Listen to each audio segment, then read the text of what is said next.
is the world premiere of OBEX in the next section. We love this movie so much because it shares our love for media and for movies and how it allowed us to step into the screen. It was very, very exciting. But also has a really beautifully rendered nostalgia for the analog, all things that those of us who sit in the Egyptian seats can really attest to. And you know, every world premiere is really, really special moment, but this one kind of has an extra sheen because we had Albert Birney, director of this film, at the festival in 2021. He co-directed Strawberry Mansion, which some of you might remember. But that festival was kind of online, if you remember. So this is a really special moment. He's here with us tonight, and it's his second feature film in Sundance, like his first time on a stage at Sundance. So please, welcome very, very warmly, Albert Birney.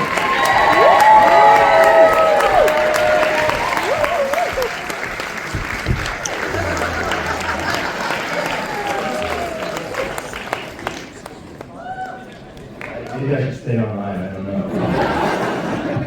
This is incredible. Thank you, Sundance, and thank you, Ash, and thank you all for coming out tonight. This is a dream. We were walking up Main Street and the snow was falling. And it was just like one of those moments I was like, this is perfect. And you know, the snow's still out there falling, but we're all in here, warm, dry, sitting with friends, sitting with strangers, which is, you know, this is the dream, is to be able to lights go down and go into the world together. Yeah, this film, OBEX, you know, it took a couple of years to make. Kind of just put everything I love into it, made it with everyone I love, and I hope you can feel some of that love tonight. And we'll do a Q&A after, and see you in 90 minutes. Thank you. And I'd like to bring up some cast and crew. Let's get Pete O's, who co-wrote it with me, produced it, and shot it. And Colin Hernandez and Frank Mosley, who are Mary and Victor. And Josh Gibb, who composed the music. And Anna Hanley and James Crawford, who produced it.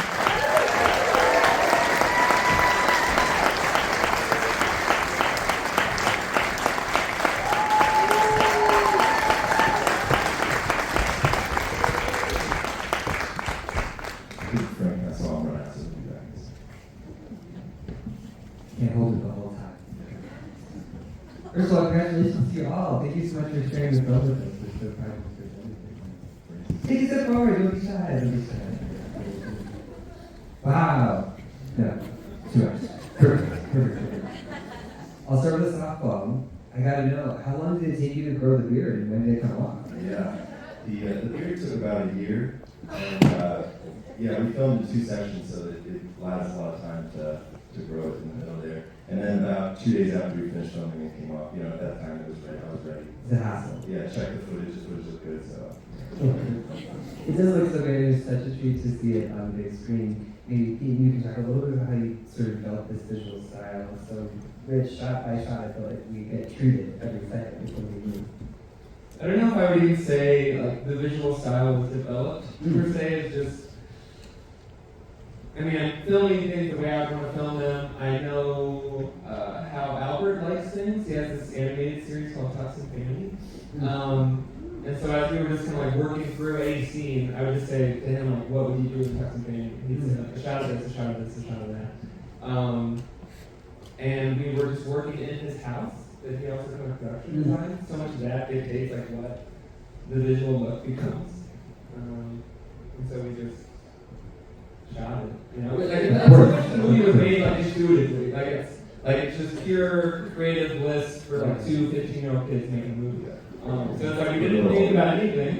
We just like followed our intuition and said, this seems fun, let's keep going in that direction. So cool. So that's your place, that must mean that's your VHS collection, right? Yeah, well, I'm kind of a hoarder, so there's a lot of tapes in the basement, and yeah, you know. How'd you pick which ones made the cut? A lot. I think for some of it, we, you know, when Connor's going through and searching the tapes, we just would pick different tapes every tape, and some were really cool, and some didn't work as well, and every once in a while we get really lucky with an amazing image, and they're all like, you know, old friends, tapes from college, and just random kind of like junk tapes, you you know, so you just never know what's going to be in the middle of the tape. It hasn't been around in 20 years. You know? There's something about like following the intuition like that makes it seem like things are magic. And it feels good when it feels like magic is real. Doesn't it ever? Yes. I think you all feel a little bit of that tonight. Frank's there. You did bathroom? Yeah. Record time, coming up. Victor, everybody. Victor. TV head.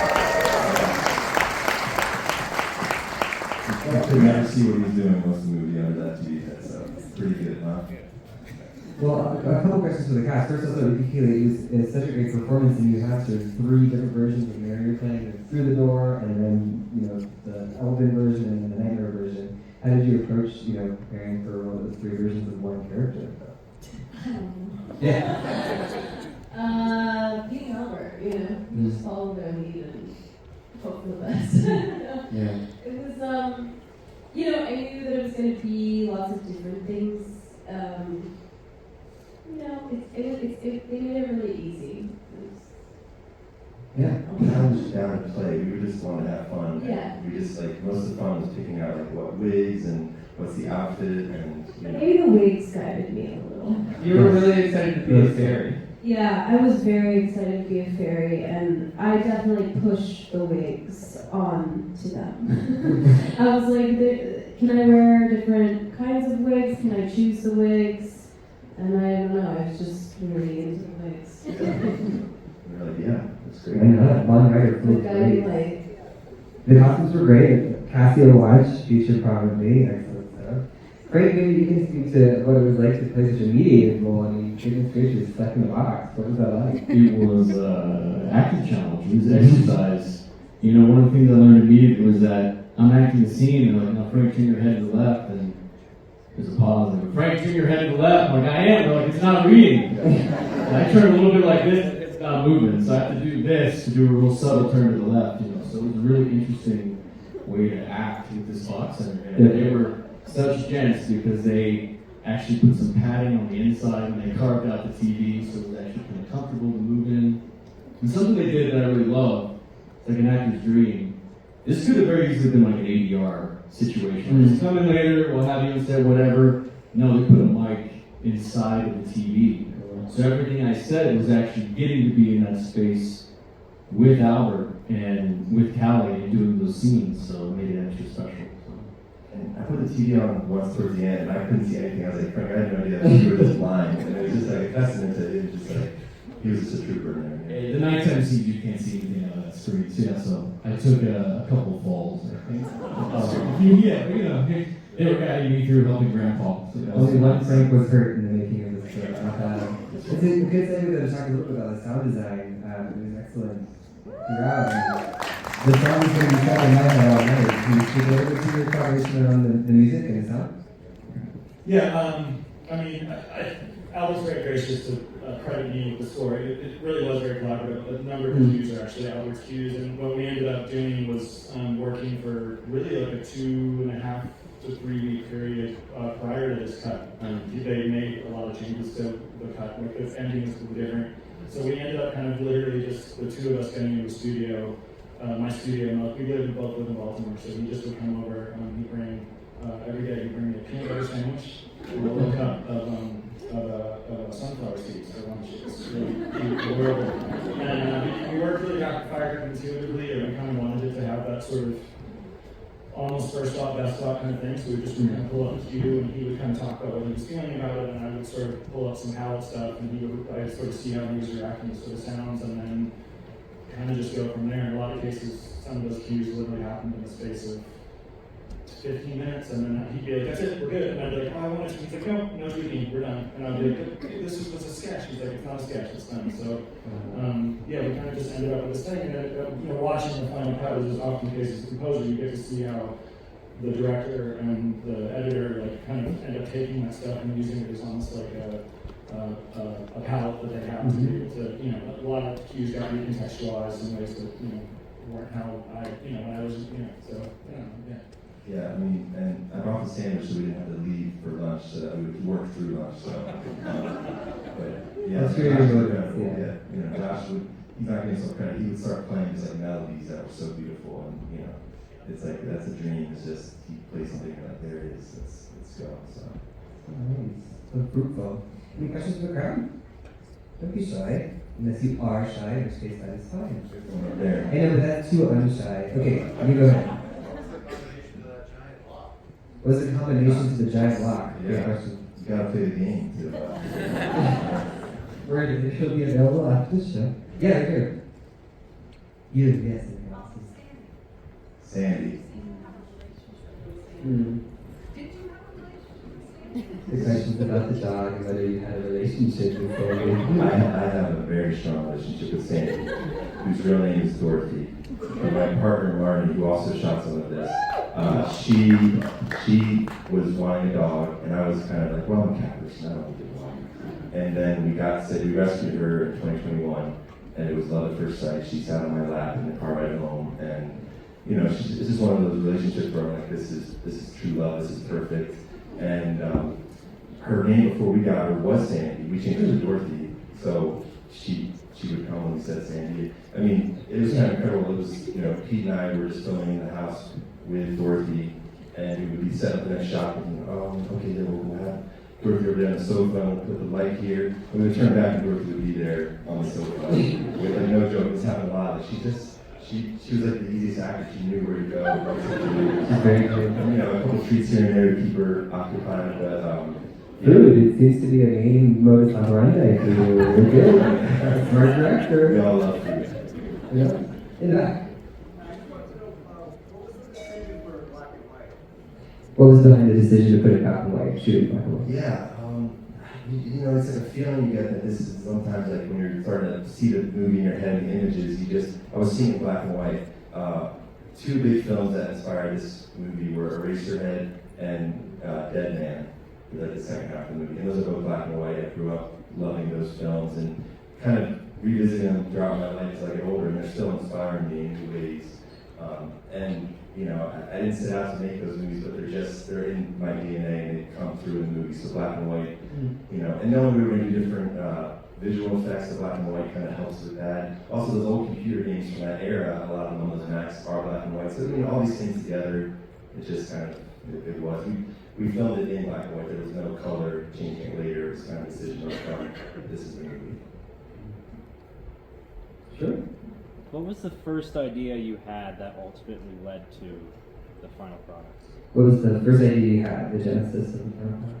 I mean, there's so many along my life, but we want to go all the way back. I was age 5 Yes. at my friend's house, and his older sister was watching Nightmare on Elm Street, and I walked by the doorway to go to the bathroom when Johnny Depp got sucked into the bed and the blood came out, which I stood there frozen thinking like, I shouldn't be seeing this, but I can't move, you know? It was an informative moment, like the first horror movie I ever saw. So that's obviously in here. But closer to this, when we're filming, in 2021 in Baltimore, we had the cicada brood. Nice. And so one day I was bringing out the trash, and they were literally flying in the air, running to you, but there were cicadas in the trash can. So I grabbed my camera and started filming that. And you know, you just start building ideas off of that. Who's putting out their trash, you know? And the cicadas come 17 years, so it's like, okay, they were there in 2021, okay, they were there in 2004, and then they're there in 87. And you know, I just love all this old machinery and video games, so it's kind of like, oh, it's an 87 movie, we got cicadas, I got a dog now, you know. Sure. And then you just made the Tux and Fanny video game. Right, oh yeah, I just made a playable video game called Tux and Fanny. Coming out of that, I was so like buzzing, I'm gonna make more video games, I'm gonna do something that's never been done, I'm gonna do a hybrid video game movie, you know. I realized I don't know what that looks like or what that is.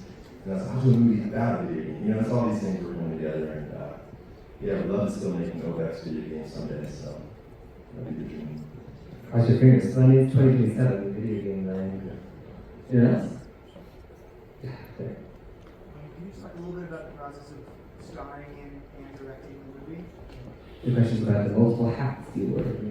And a very nice hat in the movie, but it's right in the Shout out to Link and Legends of it. Yeah, you know, it was just one of those things where, as it was developing, it was like, well, I just have to do it. And I've acted before a little bit wearing masks primarily, and this was kind of like, oh, I guess I'll show my face. but I did something. I took my glasses off earlier. Ooh. Yeah, and I was like, oh, I'll act totally blind. Like, I can't see anything. I can't see the front row here. So the whole movie, I can't really see what's going on. And I think that helped me to kind of, it was like a new mask. I was just like, I know Pete's out there with the camera. I know like the dog over there, and I'm looking here, but yeah, she's probably contacts me. I'll do that again. Ah, that's smart.